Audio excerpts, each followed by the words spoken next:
She's taken the tennis world by storm, slaying giants on her way to the biggest win in Canadian tennis history. It's right here on this hard court that Bianca Andreescu honed her world-beating forehand and sharpened her mental fortitude.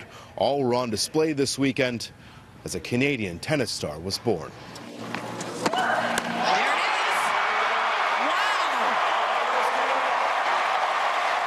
With her feet, quote, burning and exhausted, exasperated, Bianca Andreescu collapsed on the hard court in victory, chopping down multiple top 10 players to win what many call the biggest tournament outside of the sport's Grand Slams. Can I say the F word? No, I can't. The effing champion of Indian Wells. It's crazy. Crazy is the word of the tournament for me. Just crazy. Oh my God, I was like, after the match, I was like almost a bit crying of joy, you know, like it was incredible run for her. Andre Lebel is the head national coach for Tennis Canada in Ontario. He began working with Andreescu, a Mississauga native, when she was just 14 years old. She would just be so professional to be at a young age, very driven, and one goal is to make it in the Pro Tour. The teen has arrived. Her drive was on full display during a break in yesterday's match.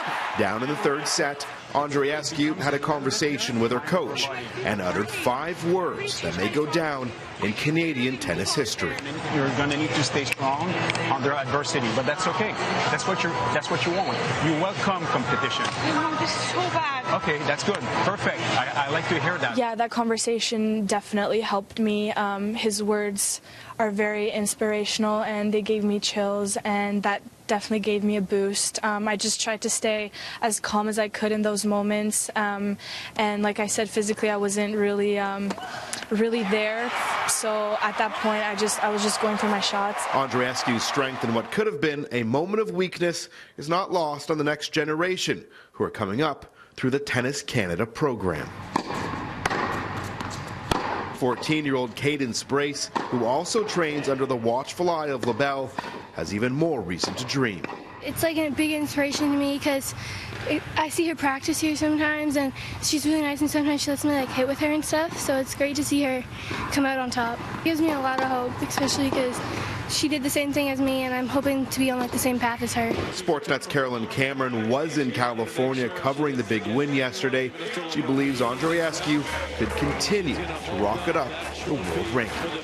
For Bianca, what's incredible is not just that she started the year 152nd in the world and is now career high number 24 and in the top 25 in the world, but it's the fact that she's been not only beating the top players, whether it's Caroline Wozniacki and Venus Williams. Sounds crazy even me thinking or saying this, but there's a chance she could end up in the top 10 by year's end. To put Andreescu's victory into perspective, her career prize money total heading into this weekend was just $350,000. Her opponent, Angelique Kerber's, $27 million.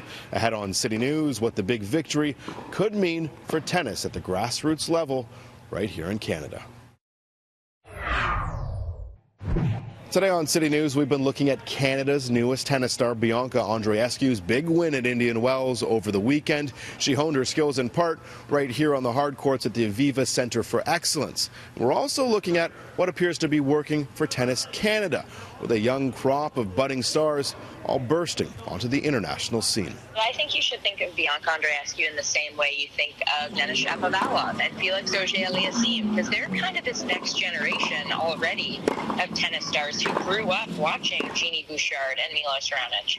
Milos and Bianca, they're 10 years apart. Bianca was born in 2000, Milos late in 1990. So I think those three, Felix, Denis, and Bianca, they have a lot of talent. They have a lot of support from Tennis Canada. This past weekend, a tennis writer for the New York Times wrote on Twitter, "I hope Canadians like tennis because they are getting awfully good at it."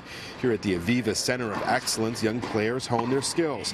Tennis Canada head coach Andre Lebel says the game is growing at the grassroots level, though we need more indoor courts like this across the country to continue building the game. We need more indoor courts to be able to play. If you go to France, I mean, I think every single municipality has a 3-court facility, even 2 sometime, and we don't need facilities with 10 courts. We just need one municipality with 3-4 courts, and with 3-4 courts, you can have a tennis population, you can have activities, you can family activities, and bring more kids into the system and so on. So that's something that we strive to achieve in the next few years, is to get more bubble over parks, you know, that are sitting empty in the winter. And are we seeing an increase in enrollment for tennis at a grassroots level yet, or do you expect to see that in the near future with the rise of Dennis and Felix and Bianca? I think some clubs in Toronto, they cannot take any more kids. They're maxed out. If you go to Montreal, there's one club that trains Montréal Excellence, that trains young athletes, and they have to refuse people. They have to refuse youngsters into their program because there's more kids who want to play, but because we're limited in tennis indoor facilities, kind of difficult. So the more we have more indoor tennis facilities across the country, the more we'll be able to support. Andre and others call this the golden age for tennis in Canada, though they note with more infrastructure, along with the success that we're seeing at the international stage, we could pave the way for generations of Canadian tennis greatness.